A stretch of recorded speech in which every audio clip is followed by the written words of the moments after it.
할렐루야, 밤새 평안하셨습니까? 또 시작되는 이 한 주간, 오늘부터 또 열왕기하 8장, 9장에 걸쳐서 우리에게 주시는 말씀을 좀 기억하면서 말씀 안에서 승리하는 한 주간 살 수 있기를 간절히 소망합니다. 오늘 우리에게 주시는 말씀은 열왕기하 8장 16절부터 29절까지의 말씀입니다. 8장 16절부터 29절까지 여러분과 제가 한 목소리로 함께 읽겠습니다. 이스라엘의 왕 아합의 아들 요람 제5년에 여호사밧이 유다의 왕이었을 때에 유다의 왕 여호사밧의 아들 여호람이 왕이 되니라. 여호람이 왕이 될 때에 나이가 32세라 예루살렘에서 8년 동안 통치하니라. 그가 이스라엘 왕들의 길을 가서 아합의 집과 같이 하였으니 이는 아합의 딸이 그의 아내가 되었음이라. 그가 여호와 보시기에 악을 행하였으나 여호와께서 그의 종 다윗을 위하여 유다 멸하기를 즐겨하지 아니하셨으니 이는 그와 그의 자손에게 항상 등불을 주겠다고 말씀하셨음이더라. 여호람 때에 에돔이 유다의 손에서 배반하여 자기 위에 왕을 세운 거로 여호람이 모든 병거를 거느리고 사일로 갔더니 밤에 일어나 자기를 에워싼 에돔 사람과 그 병거의 장관들을 치니 이에 백성이 도망하여 각각 그들의 장막들로 돌아갔더라. 이와 같이 에돔이 유다의 수하에서 배반하였더니 오늘까지 그러하였으며 그때 림나도 배반하였더라. 여호람의 남은 사적과 그가 행한 모든 일은 유다 왕 역대지락에 기록되지 아니하였느냐. 여호람이 그의 조상들과 함께 잠에 그의 조상들과 함께 다윗성에 장사되고 그의 아들 아하시아가 대신하여 왕이 되니라. 이스라엘의 왕 아합의 아들 요람 제12년에 유다 왕 여호람의 아들 아하시아가 왕이 되니 아하시아가 왕이 될 때에 나이가 22세라 예루살렘에서 1년을 통치하니라. 그의 어머니의 이름은 아달랴라 이스라엘 왕 오므리의 손녀이더라. 아하시아가 아합의 집 길로 행하여 아합의 집과 같이 여호와 보시기에 악을 행하였으니 그는 아합의 집의 사위가 되었음이로라. 그가 아합의 아들 요람과 함께 길르앗 라못으로 가서 아람 왕 하사엘과 더불어 싸우더니 아람 사람들이 요람에게 부상을 입힌지라. 요람 왕이 아람 왕 하사엘과 싸울 때에 라마에서 아람 사람에게 당한 부상을 치료하려 하여 이스라엘로 돌아왔더라. 유다의 왕 여호람의 아들 아하시아가 아합의 아들 요람을 보기 위하여 내려갔으니 이는 그에게 병이 생겼음이더라. 아멘. 우리에게 주시는 하나님의 말씀입니다. 오늘 8장 마지막 부분에 해당하는 이제 말씀이 우리에게 주셨는데 이를 위해서 조금 주말 동안 있었던 말씀의 본문과 내용을 좀 이해하는 것이 필요할 것 같습니다. 토요일 말씀은 8장 앞부분이죠. 1절부터 6절까지의 말씀. 우리가 너무 잘 아는 수넴 여인과 관련한 말씀입니다. 참으로 피폐한 시대, 즉 아합 왕의 시대, 북이스라엘의 아합 왕의 시대 때에도 하나님을 공개하던 여인이 있었습니다. 바로 수넴 여인이죠. 그 아들은 하나님께 더 큰 은혜를 입어서 이제 아들까지 얻었었는데 그의 그렇게 소중하게 얻은 아들이 죽었다가 또 다시 살아나는 여러 우여곡절도 있었지만 그럼에도 불구하고 수넴 여인과 우리는 1년에 그의 가정 안에 일어난 일들을 통하여서 하나님이 어떤 분이신지, 즉 하나님이 생명의 주관자가 되시고 돌보시는 분이시다라는 것을 그의 일생을 통하여서 또 가족을 통하여서 깨닫게 되었죠. 그 이후에 이제 시간이 흘러서 아마도 수넴 여인의 남편, 그 아이의 아버지가 죽어서 없었던 게 아닌가 싶어요. 그때에 내가 이제 8장의 배경이 되는 때인데 그러했던 어떤 해에 나라에 기근이 들게 됩니다. 하나님은 엘리사를 통해서 이 두 모자를 기근 가운데서 보호해 주셔요. 그리고 기근 이후에 이제 이 가정이 맞게 되는 어려움 가운데서도 이 가정을 돌보아 주시죠.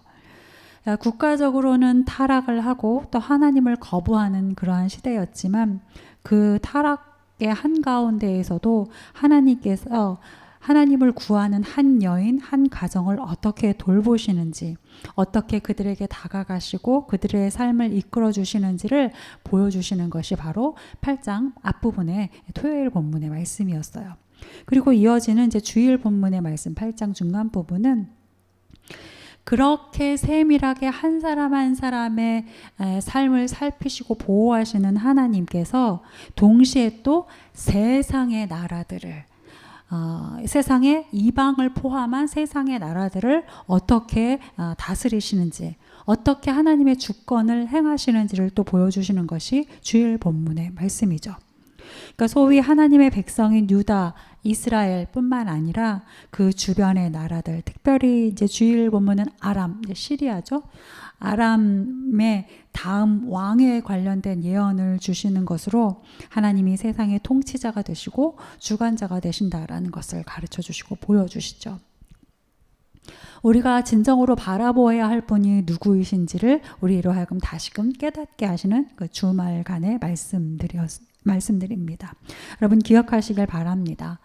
하나님은 보기에 가장 큰 힘이라 할 수 있는 왕의 생사와 한 나라의 주도권도 가지고 계신 분이시지만 또한 동시에 누구도 거들떠보지 않을 것 같은 한 사람, 한 영혼, 그리고 한 가정까지도 또한 돌보시는 우리 하나님은 그러한 분이십니다. 그러한 하나님을 바라보는 저와 여러분의 삶이 될 수 있기를 소망합니다.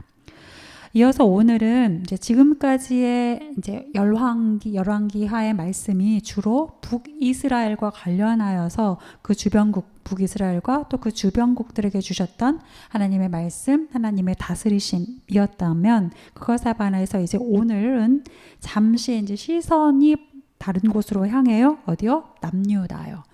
남유다의 특별히 두 왕 여호람과 아하시아의 때로 시선이 바뀌어집니다. 그리고 그때의 이야기들을 통해서 우리에게 또 메시지를 주시고 큰 가르침을 주시죠. 어떤 말씀을 우리에게 주시는지 오늘도 우리가 좀 함께 귀 기울여 구절마다 함께 나누어 볼 수 있기를 바랍니다. 먼저 16절부터 19절까지의 말씀을 다시 한번 읽겠습니다. 16절부터 19절입니다. 이스라엘 왕 아합의 아들 요람 제5년에 여호사밧이 유다의 왕이었을 때에 유다의 왕 여호사밧의 아들 여호람이 왕이 되니라. 여호람이 왕이 될 때에 나이가 32세라 예루살렘에서 8년 동안 통치하니라. 그가 이스라엘 왕들의 길을 가서 아합의 집과 같이 하였으니 이는 아합의 딸이 그의 아내가 되었음이라. 그가 여호와 보시기에 악을 행하였으나 여호와께서 그의 종 다윗을 위하여 유다 멸하기를 즐겨하지 아니하셨으니 이는 그와 그의 자손에게 항상 등불을 주겠다고 말씀하셨음이더라. 자, 오늘 본문은 이제 읽는 우리를 위해서 조금 친절하게 구별한 부분이 있는데 사실 이제 오늘 말씀과 병행 본문이라고 할 수 있는 역대하의 본문들을 보면 북이스라엘 왕과 남유다의 왕의 이름들이 굉장히 유사한 이름들도 많고 조금 혼동스러운 이름들이 많아요. 그러니까 같은 듯 다른 이름, 또 다른 듯 같은 이름들이 참 많죠. 그래서 관심을 가지고 보지 않으면 그 이름이 그 이름 같고 그 왕이 그 왕 같아 보이고 혼동스럽게 됩니다. 오늘 본문의 왕들도 실은 좀 그런 면이 있죠. 오늘 본문 시대에 이 본문의 말씀이 진행되고 있는 시대에 북이스라엘 왕 그리고 남유다 왕의 이름들을 사실 이렇게 보면 동명이인의 왕의 이름들이 계속해서 나옵니다. 북이스라엘은 아합 이후에 아하시아, 요람, 그러니까 다른 말로 여호람이라고도 하는데 아합 이후에 아하시아, 요람인 반면에 남유다는 여호사밧 이후에 요람, 다른 말로 하면 여호람이죠. 여호람, 아하시아, 요람, 아하시아. 그러니까 순서가 바뀌어 있는 것 마냥 이렇게 왕의 이름들이 계속 나열이 되고 있어요. 그러니까 우리가 이걸 뭐 다 외울 필요까지는 없겠지만 적어도 읽으면서 이름이 반복된다고 하여 같은 사람은 아니다 갸가 갸는 아니다. 요거는 좀 구별을 하시면서 우리가 읽어야 할 것 같아요. 자, 먼저 아까도 서두에서 말씀드렸던 것처럼 오늘 본문의 말씀은 남유다의 두 왕에게 해당되는 내용의 말씀이라고 특별히 언급을 해드렸죠. 가장 먼저 지금 오늘 본문에 나오는 건 남유다의 왕 여호람이에요. 그런데 오늘 본문에서 18절부터 그 이후에 여호람이 어떤 왕인지를 소개하는 내용을 보면 참 신기한 걸 이상한 걸 우리가 발견할 수 있어요. 자, 여호람이 어떤 왕인지에 대한 설명을 보면 첫 번째, 그가 북이스라엘이죠. 이스라엘 왕들의 길을 간 사람이다 라고 표현을 하고 있고요. 또 두 번째 이어서 아합의 집과 같다 라고 표현을 하고 있어요. 그리고 계속해서 아합의 딸이 그의 아내가 되었다 라고 말을 합니다. 여러분 지금 이제 남유다 왕에게 설명한 해당하는 설명들, 표현들, 첫 번째 이스라엘 왕들의 길을 간 사람이다 라는 것은 이런 뜻이죠. 북이스라엘을 시작으로 해서 북이스라엘의 시작부터 시작인 여호람부터 해서 줄곧 북이스라엘은 우상숭배에서 멈추질 않죠. 떠나지를 않죠. 그러니까 이 이스라엘 왕들의 길을 갔다라는 건 지속적으로 그들과 같이 우상숭배의 길을 걸어갔다라는 걸 말하는 것이고, 또 아합의 집과 같이 하였다라는 것은 뭐예요? 아합이 그러했던 것처럼 세상의 방식, 자기의 생각, 자기의 소견에 좋은 대로 나라를 다스렸다는 것이죠. 물론 이 안에는 우상숭배도 당연히 포함이 되어져 있습니다. 그리고 무엇보다 여호람을 향하여 아합의 딸이 그의 아내가 되었다라는 것을 바로 연결하여서 표현하고 있는 것은 아합이 그런 방식을 따라서 따라서 자신의 나라를 다스렸던 것처럼 남유다도 그렇게 아합의 다스림을 따라가는데, 무엇보다도 아합의 딸, 즉 이세벨의 딸인 아달랴가 그의 아내가 되어서 하나님의 곁을 떠나게 하는 상황들을 촉발시켰다라는 거죠. 그런 분위기, 그런 상황을 아주 고스란히 이어가게 하는 아주 주된 역할을 했다라는 거잖아요. 그러니까 뭡니까? 지금 남유다의 왕인 여호람에 대한 설명을 하고 있는 것인데, 내용은 하나같이 북이스라엘과 관련하고 있어요. 남유다의 왕에 대한 설명을 북이스라엘과 관련하여서 설명을 해요. 무슨 말일까요? 다윗의 후손이고 다윗의 뒤를 잇는 왕가이지만 그의 삶은 다분히 북이스라엘과 같았다라는 것이죠. 여러분, 우리도 자칫 이러할 때가 있습니다. 이와 같아질 수가 있어요. 무엇이냐면, 우리는 종교란에 기독교라고 쓰고 나는 성도입니다 라고 말하지만 정작 기독교인이면서 성도인 우리가 살아내고 있는 삶의 내용은 그렇지 못할 때가 있는 거죠. 하나님의 백성이라는 타이틀을 나에게 갖다 붙이기는 했는데, 내 삶은 정작 하나님의 백성과는 너무나 먼 모습을 보이고 있을 때가 있다는 겁니다. 부끄럽게도 우리는 종종 그런 자신을 발견하고요. 저 역시 종종 그러한 저의 모습을 또 발견할 때가 있습니다. 작은 거 하나에도 너무 뾰족해지고, 무슨 실수를 한 사람 혹은 작은 잘못을 한 사람을 무슨 나라라도 판 사람인 것 마냥 분노하고 그를 정죄하기도 하죠.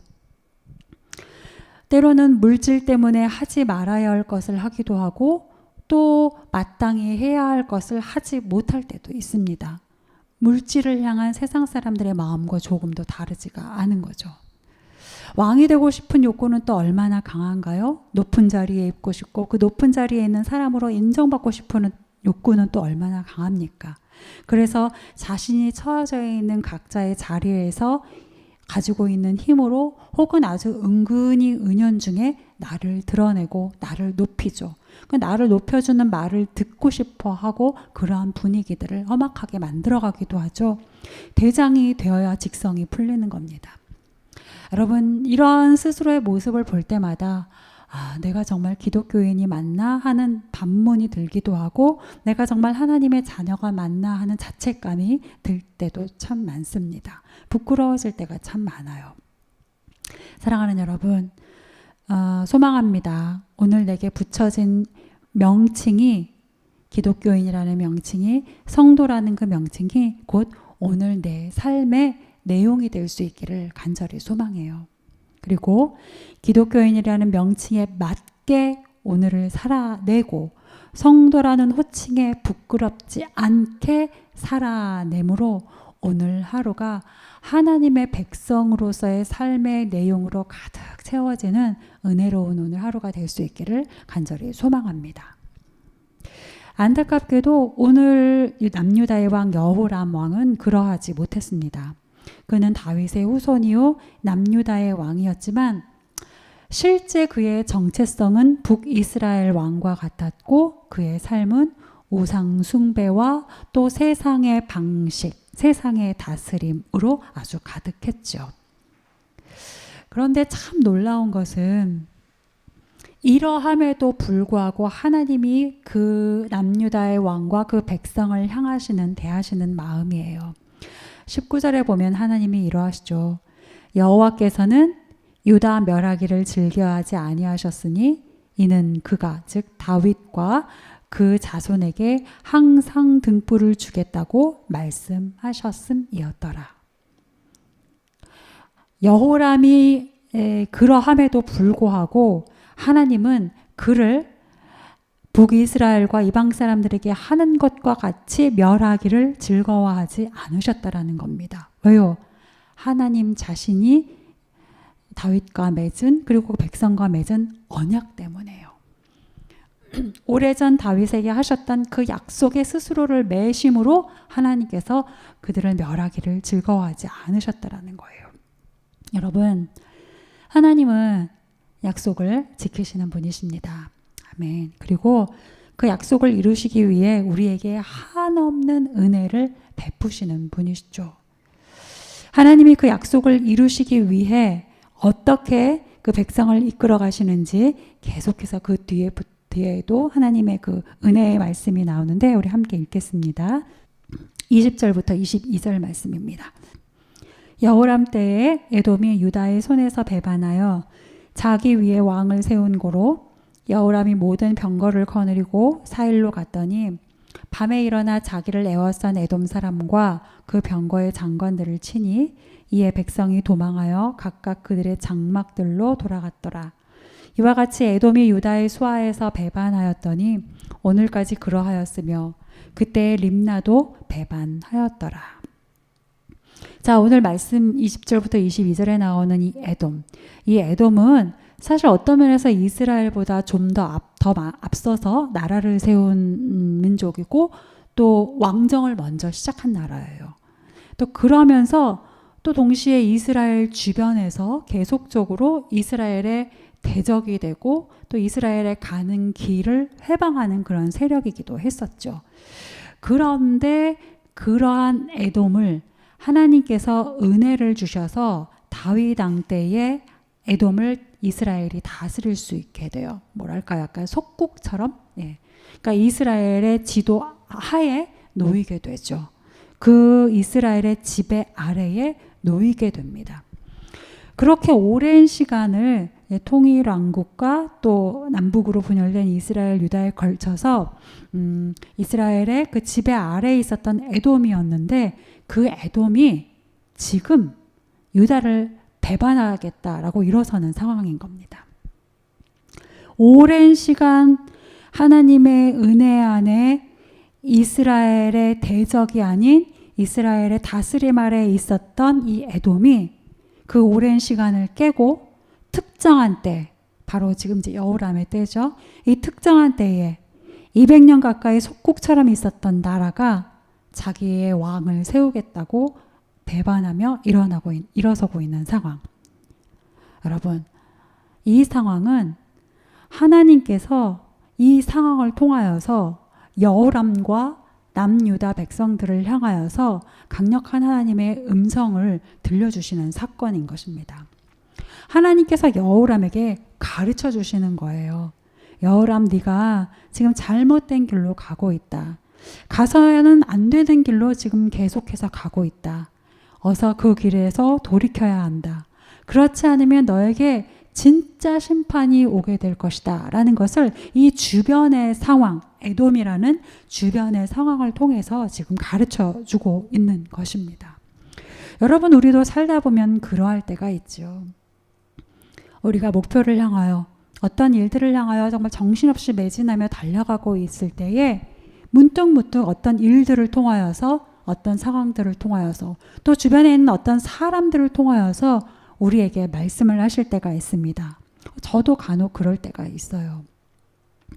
제가 너무 이제 하나님의 뜻을 못 알아듣고 있을 때, 미련하게 가지 말아야 할 길을 가고 있을 때면 하나님께서 참 감사하게도 주변 상황을 통해서 이제 브레이크를 걸어주시는 거예요. 경고를 해주시는 거죠. 여러분도 그럴 때가 있으셨을 겁니다. 때로는 어떤 일을 철저하게 계획했고, 그래서 철저하게 계획한 대로 그 일이 순적하게 잘 진행되는 듯이 보였는데 어느 순간 이상하게 일이 꼬이고 또 그 일에 별다른 진척이 발생하지 않는 그런 때를 맞을 때도 있지요. 그럴 때 우리는 왜 이런 것일까 한번 퀘스천을 해야 합니다. 하나님이 도대체 이것을 통해서 나에게 무엇을 말씀하시는 것인가 하나님께 물어야 하죠. 때로는 나의 자녀를 위해서 가장 좋은 것이라고 생각하고 그것을 때로는 조금 푸시하면서 또는 좀 채근하면서 밀어붙이고 또 앞에서 당길 때가 있기도 한데, 그러다 보면 오히려 자녀가 그러한 상황들과 그런 일들로 인해서 더 마음이 상하고 힘겨워할 때도 있죠. 여러분, 그럴 때는 잠시 멈추고 기도할 수 있기를 바랍니다. 하나님이 지금 상황을 통해서 나에게 무엇이라고 말씀을 하고 계시는 것인가? 하나님께 무릎 꿇고 다시 여쭙는 지혜가 있기를 바라요. 내가 애초에 내 욕심을 따라서 이것을 하나님의 뜻이라고 착각을 하고 일을 진행하고 있는 것은 혹시 아닌가? 또는 처음에 선한 길에서 나도 모르게 어느덧 조금 벗어나 이제는 그 하나님의 선하신 길과 멀찌감치 거리를 두고 마치 전반대와 같은 방향으로 가고 있는 것은 아닌가? 걸어온 길을, 또 지금 내가 서 있는 길을 다시 한번 되돌이켜 내려놓고 하나님께 여쭈을 수 있는 그런 저와 여러분이 될 수 있길 바랍니다. 하나님은 우리가 잘못된 길을 갈 때 하나님의 말씀으로 혹은 주변의 상황을 통해서 또 사람들을 통해서 우리에게 가르쳐 주시는 분이십니다. 바라기는 오늘 이 시간 이렇게 말씀을 나누고 또 말씀을 기억하며 붙잡고 기도하실 때에 하나님께 나와 내 주변을 정직하게 겸손하게 다시 올려드리는 기도를 하실 수 있기를 바라요. 그리고 내 주변을 통해서 나에게 말씀하시는 하나님을 부디 열린 귀로 열린 마음으로 잘 들으시고 돌이키시는 복된 하루가 되기를 바랍니다. 안타깝게도 여호람은 그러하지 못했습니다. 에돔을 통해서 하시는 하나님의 말씀과 경고를 온전하게 듣지 못했어요. 그리고 돌이키지 않은 채로 그의 생을 마감을 하죠. 그리고 이러한 이 안타까운 상황은 그의 아들 아하시아에게도 계속됩니다. 25절부터 27절 말씀 우리 마지막으로 함께 읽겠습니다. 25절부터 27절. 이스라엘의 왕 아합의 아들 요람 제12년에 유다 왕 여호람의 아들 아하시아가 왕이 되니 아하시아가 왕이 될 때의 나이가 22세라. 예루살렘에서 1년을 통치하니라. 그의 어머니의 이름은 아달랴라. 이스라엘 왕 오므리의 손녀이더라. 아하시아가 아합의 집 길로 행하여 아합의 집과 같이 여호와 보시기에 악을 행하였으니 그는 아합의 집의 사위가 되었음이로라. 자, 그의 아들 아하시아가 22세에 이제 여호람을 이어서 왕이 되었습니다. 그런데 그가 왕으로 통치한 기간이 불과 1년이에요. 여러분, 왕이 되었는데 왕으로 통치한 기간이 불과 1년이다. 이 1년이다라는 것은 글자로 보기에는 그저 좀 오피셜한 설명인 것으로 보일 수 있지만 사실 그가 1년을 통치하였다라는 말 뒤에 있었을 그의 상태, 그의 상황을 상상을 해보면 그의 왕위가 어떠했을지가 좀 직감이 되죠. 직감이 되죠. 예. 오늘 말씀에는 없지만 아하시아 주변에 일어났던 몇몇 일들이 역대하 21장과 22장에 걸쳐서 좀 설명이 되고 있습니다. 그런데 그러한 많은 몇몇의 일들에도 불구하고 우리가 읽는 오늘 본문에서는 아하시아의 왕위와 관련해서 바로 언급되고 있는 건 이거 하나예요. 그의 어머니 아달랴죠. 그의 어머니가 아달랴다. 이스라엘 왕 오므리의 손녀다라는 것이 아하시아에 대한 설명에 바로 직접적으로 연결되어 있어요. 여러분 아달랴 누굽니까?